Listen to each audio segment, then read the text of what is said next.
11장. 그래서 나는 묻습니다. 하느님께서 당신의 백성을 물리치신 것입니까? 결코 그렇지 않습니다.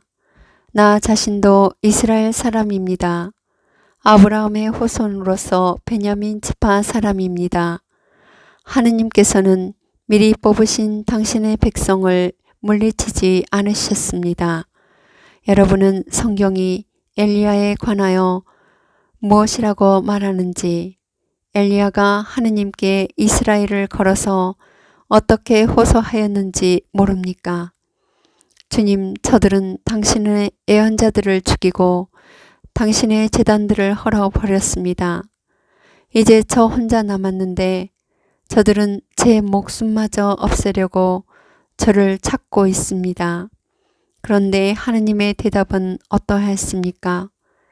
나는 바알에게 무릎을 꿇지 않는 사람 7,000명을 나를 위하여 남겨두었다. 이와 같이 지금 이 시대에도 은총으로 선택된 남은 자들이 있습니다. 이렇게 은총으로 되는 것이라면 더 이상 사람의 행위로 되는 것이 아닙니다. 그렇지 않으면 은총이 더 이상 은총일 수가 없습니다. 그러면 어떻게 됩니까? 이스라엘 백성은 자기들이 찾던 것을 얻지 못하고 선택된 이들만 그것을 얻었습니다. 나머지 사람들은 마음이 완고해졌습니다.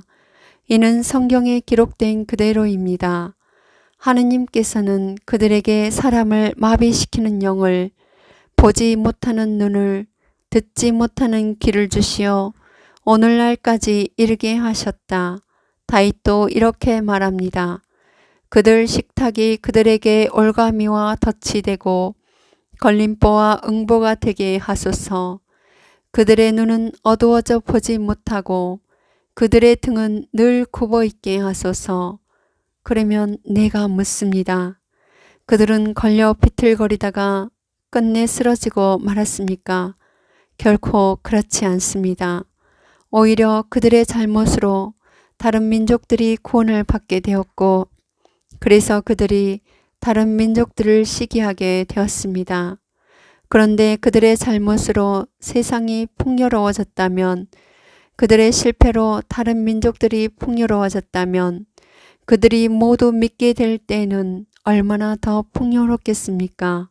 이제 나는 다른 민족 출신인 여러분에게 말합니다. 나는 이 민족들의 사도이기도 한 만큼 내 직분을 영광스럽게 생각합니다.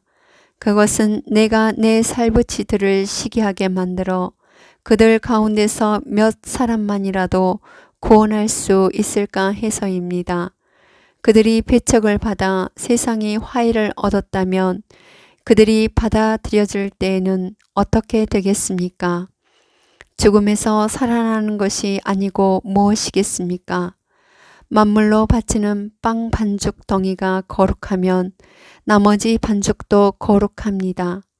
뿌리가 거룩하면 가지들도 거룩합니다.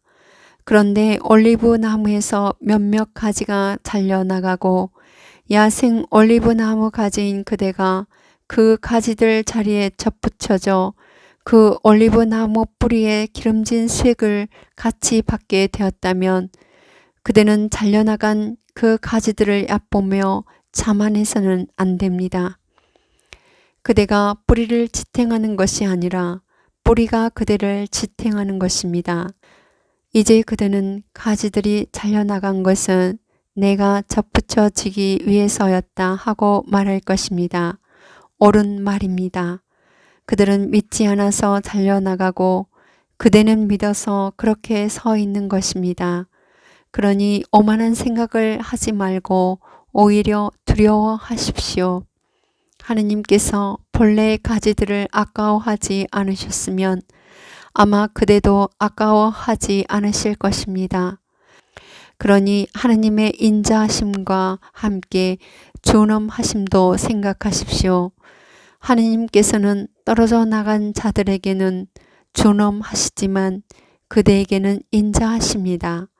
오직 그분의 인자하심 안에 머물러 있어야 합니다.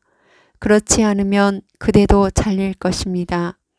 그들도 불신을 고집하지 않으면 다시 접붙여질 것입니다. 하느님께서는 그들을 다시 접붙이실 능력이 있으십니다.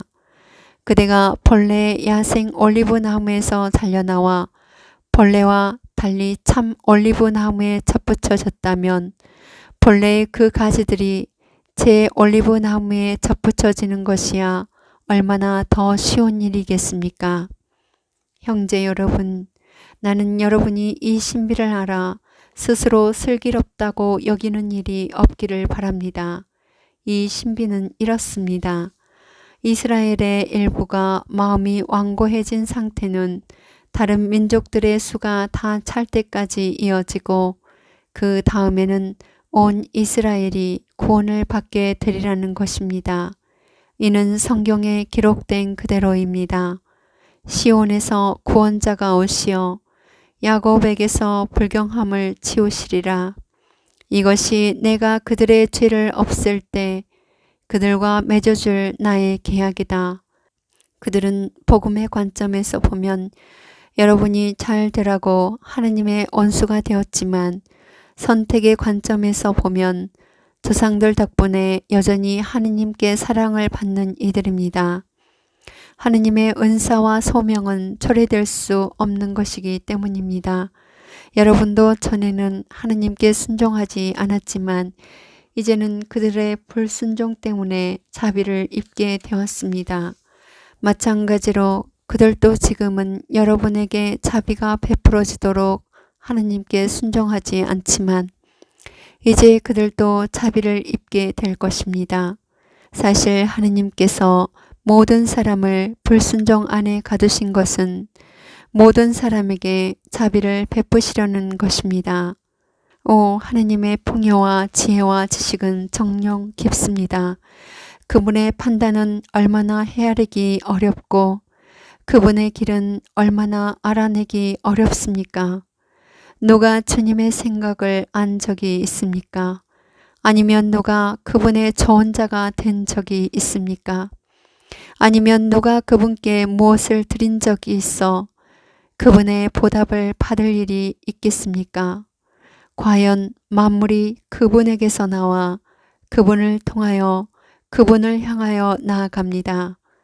그분께 영원토록 영광이 있기를 빕니다. 아멘.